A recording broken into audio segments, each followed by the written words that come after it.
Hello, everyone. Welcome to our first official episode of YOUnique.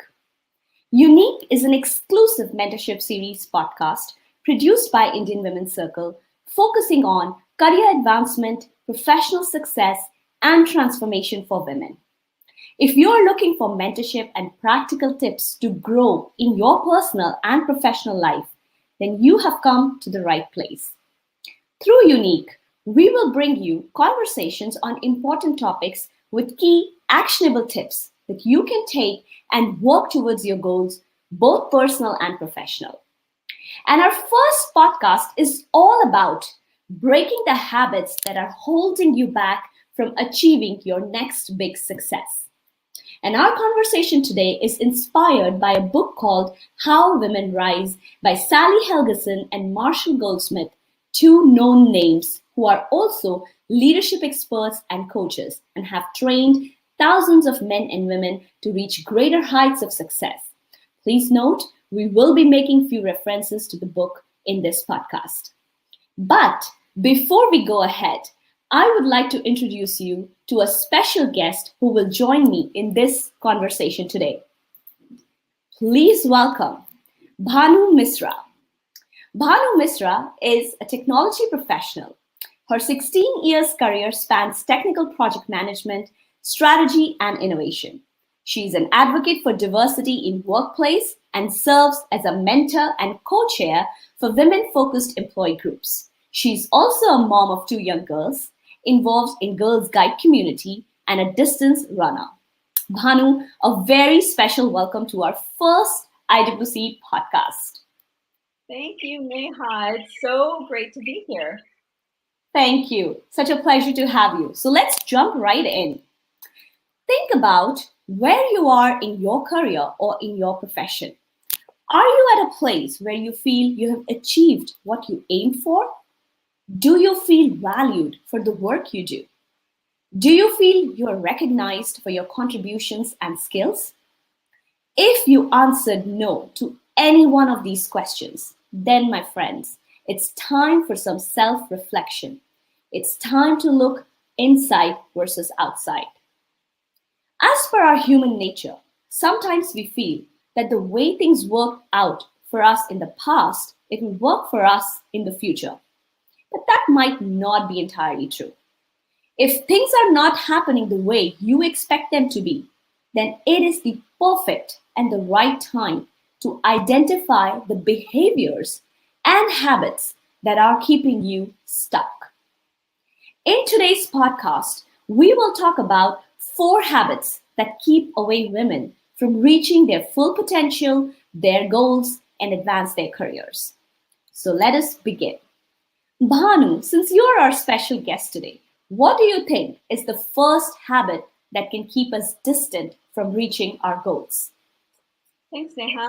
So I think the first habit we as women should work on is not ruminating. So you might be wondering, what's ruminating?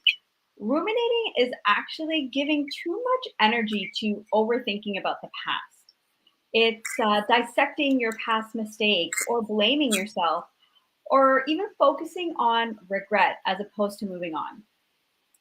When I think about my career, I feel like I used to ruminate a lot. And funny enough, I didn't think that I was overthinking, but rather I thought I was being reflective, and reflective is being positive. But as I grew in my career, I actually listened to what I was reflecting on, and I noticed I was actually berating myself and putting myself down in my head all the time. So if this sounds like something that, Neha, your listeners might be doing to themselves, the one thing they can try to change that or prevent themselves from ruminating is first changing their physical environment. So something that's worked for me is getting up and going for a walk, reading a few pages from a book, or even making myself a cup of coffee. The action of doing something really just abrupts that negative self-talk and that over-analysis. And over time, you'll catch yourself sooner and be able to focus on looking forward. True. This self-accusatory script that we have in our own minds is totally a real thing. I've been, what's guilty of that too.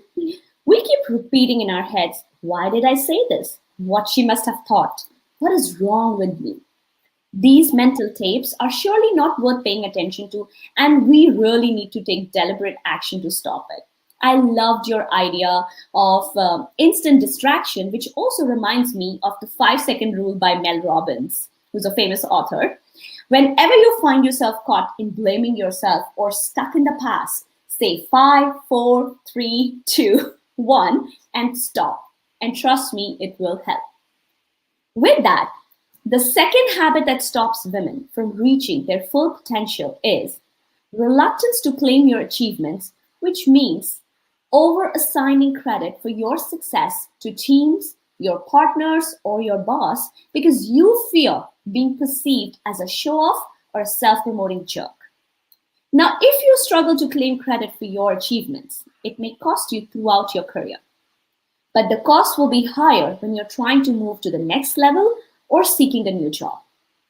Speaking up about what you contribute and detailing why you're qualified does not make you self centered or self serving. It sends a signal that you're ready to advance your career and move ahead in the game. As per Sally's book, research done by search firms shows that women applying for jobs are often less assertive than men when it comes to declaring their qualifications. Have you ever been in a situation where you saw a job opportunity and then you said to yourself, oh, I don't have half of these qualifications, or I've never done this before? Women are more likely to express self doubt, and hence, this reduces their chance to even get a chance. Effectively marketing yourself is a very important aspect of your career and a key to help you advance. If you don't show that you value yourself and your skills, then why would anyone else do?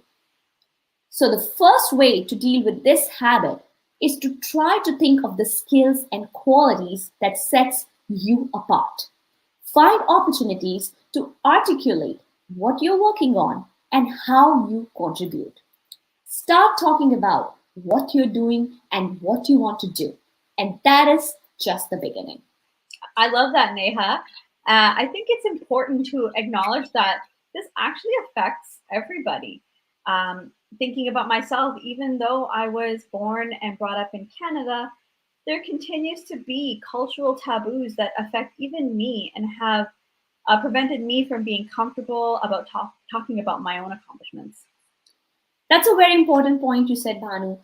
Sometimes we as women are so much influenced by our surroundings and our cultural upbringings, which make us feel that it's not appropriate to share about our achievements, which actually leads us to the third habit that goes hand in hand with this one, which is expecting others to spontaneously notice and reward your contributions. Declining to take responsibility for getting noticed by failing to communicate what you're doing or the value of what you contribute to. Reluctance to claim your achievements and expecting others to notice your contributions. Both these behaviors work together and have similar roots, but they have different effects. Together, they can keep you really, really stuck. Not only that, it can also diminish the satisfaction you feel in your job you would otherwise enjoy. It can also bring in feelings of resentment at workplace and towards your colleagues. So, how do you start taking responsibility for assuring that your work gets noticed? You might start by articulating a vision of where you would like your job to take you so you can give people a context of what you want in future. And then try to take every opportunity to work towards it for yourself. Another approach is to have an elevator pitch ready. Elevator pitch is a clear and concise summary of what you do, what you want to do in the future, and why you are the right person to do a job or a role. Having an elevator pitch ready can be a great way to present yourself in the right light and at the right time, and you never know when you might just impress someone. Remember, you have to be your own advocate and your own marketer. And sometimes as women, we might be labeled as too ambitious with this attitude and path, but hey, the times have changed. And remember, the first person who should root for us is ourselves. Yes, Neha, 100% agree. If I might say, like, this is one of the habits that I actually enjoyed breaking. Being able to build the skill of storytelling and telling your own story with your own voice is so important. Like you said, we cannot expect anyone to know what great work we're doing unless we're ready and willing to talk about it ourselves. Absolutely. Neha, maybe I can quickly talk about the fourth habit. Mm-hmm. So the fourth habit is building rather than leveraging relationships. So we often devote more effort into building a broad network of connections, but then not using that network strategically. I'm sorry. It's okay. Are you okay? Oh my God. How's it?